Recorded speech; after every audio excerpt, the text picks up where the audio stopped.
What is going on, everyone? In today's video, we are going to be checking out some AFK money making methods that are still viable in 2023 for old school RuneScape.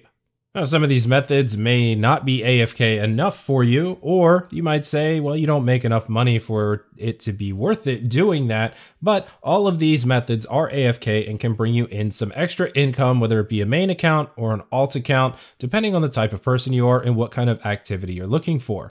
I know a lot of people out there that get to play RuneScape at their jobs if it is AFK. They set their phone up, do it on mobile. So some of these methods can definitely be used while you're on mobile, tooling away at your job all day. Real quick before we get into today's video, if you haven't done so yet, you can check down in the description below this video. There is a link that will take you over to my old school RuneScape merch store, which is on Etsy.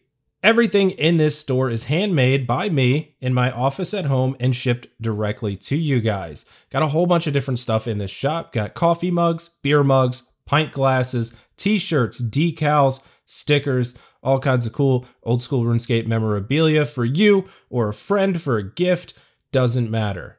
So if any of that stuff sounds like it would interest you, check the link in the description below. All right, so let's get this started. I want to start these methods off with like the most AFK stuff that you can possibly do. One of those ways to make some AFK money is actually going to be the cooking skill. I'm going to start off with cooking KARAMBWAN. KARAMBWAN require a level of 30 to cook, but I do recommend you have at least level 90 plus cooking, and let's be real, it's the cooking skill that is really not that hard to achieve. You definitely want to have level 90 because they actually do still burn at level 99 cooking. However, at level 90, you will see a good profit and you won't burn that many. As for right now, at the time of this video, each of them raw costs you about 295 GP. After selling, your profit is looking like about 113. As for how many you can cook per hour, if you're AFKing it, you're looking at about 1,200 cooked fish per hour. And if you do this for KARAMBWAN, about 135,000 GP. So not really high at all, but that is still passive income that you could be making. But let's move on to our next one. Our next one is still going to be the cooking skill, but we're going to bump it up to cooking raw sharks. As for the raw sharks, you need at least level 80 to do this, but you don't want to do it then because you are going to burn a ton of them. You're going to lose money. What you want to do is get up to level 94 and use the cooking gauntlets from the Family Crest quest, and that will ensure that you burn no more sharks no matter where you cook them, whether it's on a fire, a range, the Hosidius kitchen, doesn't matter. You're going to pay about 423 GP for each raw shark, but selling them is going to reward you with about 175 GP profit at a rate of 1,200 cooked per hour. You're looking at 210,000 GP. Now, I'm not saying anybody out there can actually be on mobile for 8 hours a day in their workday, but if you were, you're looking at about 1.6 mil of passive income per day if you AFK for 8 hours just cooking sharks. Next up for our AFK money making is going to be fishing. Now, not everything out there is super slow at money making, like fishing anglerfish or sharks. This one is actually going to be KARAMBWAN. So instead of cooking them for this one, you're just going to be fishing them, which will actually bring you more profit per hour than cooking them. As for fishing, you need a level 65 to start fishing them, and your XP per hour from 65 to 99 is going to range. It's going to start around 30,000 XP per hour, but can get all the way up to 44,000 an hour at 99. As for your catches per hour at 65 and 99 respectively, you're looking at 600 and 880, and your profit is going to range doing this at level 65 from 177,000 GP per hour, and it could go up to about 260,000 GP at level 99. Our next couple of methods, and still super AFK, are going to be in the fletching skill. Now, a couple of bows that are super in demand are maple longbows and yew longbows of the unstrung type. We'll start out with maple. As for maple, your level required for fletching this is going to be 55. You can fletch 1,700 of them per hour just by letting it go. You don't have to do anything, just fletch the bow, let the inventory do itself. Your maple log price, only 8 GP. Selling each one for 80 GP and doing 1,700 an hour brings your profit per hour to 122,000. Sticking with the fletching skill, if you do have level 70, you can also fletch the U-Longbow Unstrungs, and you're going to be doing 1700 per hour. As for the U-Log price, a little bit more overhead cost, 283 GP each, but you can sell them for 371 GP, bringing your profit per hour for U-Longbows to 150,000 GP an hour. Our next method is a little bit less AFK, but still mostly AFK. You will need some input for this, and that is going to be Zeah rune crafting. First is going to be blood runes. You have to have level 77 rune crafting to craft the blood runes, but you will be able to do about 1,500 of them an hour. And that's kind of generous, but it's really not that demanding, so you shouldn't really have a problem hitting 1,500 an hour. As for your sell price, right now they're only 200 GP. They have come down a lot with the release of the Tombs of Amasket, and the demand for soul runes and chaos runes has went way up because of the Tumikin's Shadow. But with that 1,500 blood runes an hour that you can make, you can profit 300,000 GP an hour. If you are fortunate enough to hang onto your sanity and get up to level 90 rune crafting, that is when you can begin crafting soul runes. Now, the soul runes give you more XP, but you're still going to only be able to make about 1,500 of them per hour. As of now, soul runes are now worth more than blood runes at 230 GP each. With the 1,500 you make per hour, you're looking at about 345,000 GP per hour making soul runes. For our last few methods of AFK money making, these are going to be our, I guess you could say, least AFK that still do require some input, but absolutely brain dead. It's free money with just a little bit of paying attention on the side. And that is going to be AFKing Kurosks, Skeletal Wyverns, Gargoyles, and Necreals.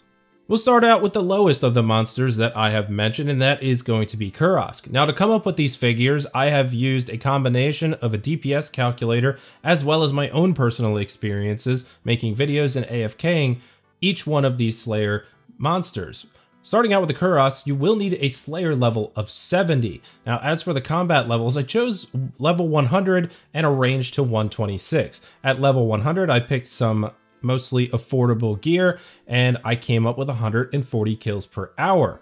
As for level 126, and this is in best in slot gear, you can get up to 175 kills per hour. Your income per hour at level 100 looks about 550,000 GP, but at level 126 in best in slot, you're looking at around 700,000 GP. Now, those two figures that I just mentioned are actually in the Fremennik Slayer caves. However, if you do have access to the Prifddinas dungeon where all those monsters are, with the addition of the crystal shard drops, you can see 620,000 to 780,000 GP per hour based on your combat level and the gear you're using.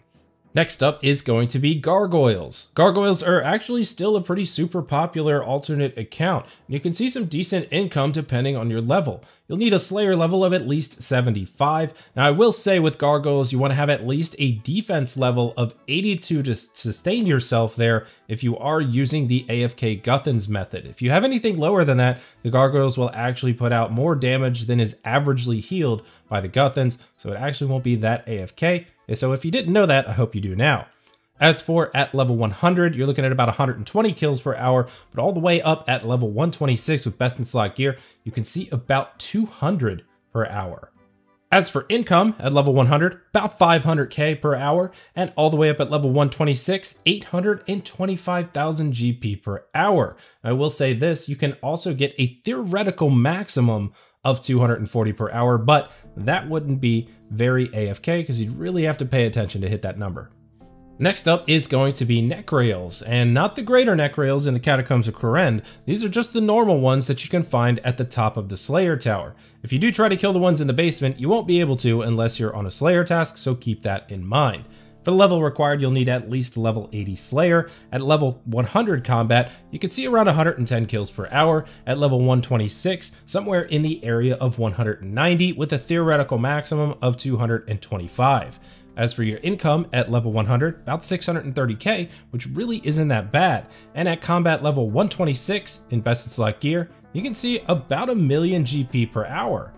As for our last one, I wanted to check out the Skeletal Wyverns.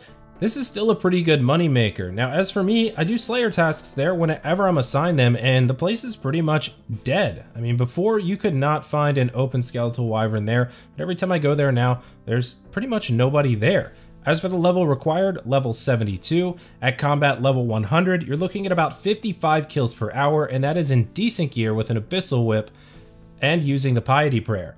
As for combat level 126 in best in slot gear, that does include the Dragon Hunter Lance on Crush, you can see about 110 kills per hour, and I actually have confirmed that myself. I was getting about 109, 108, so I just rounded up to 110.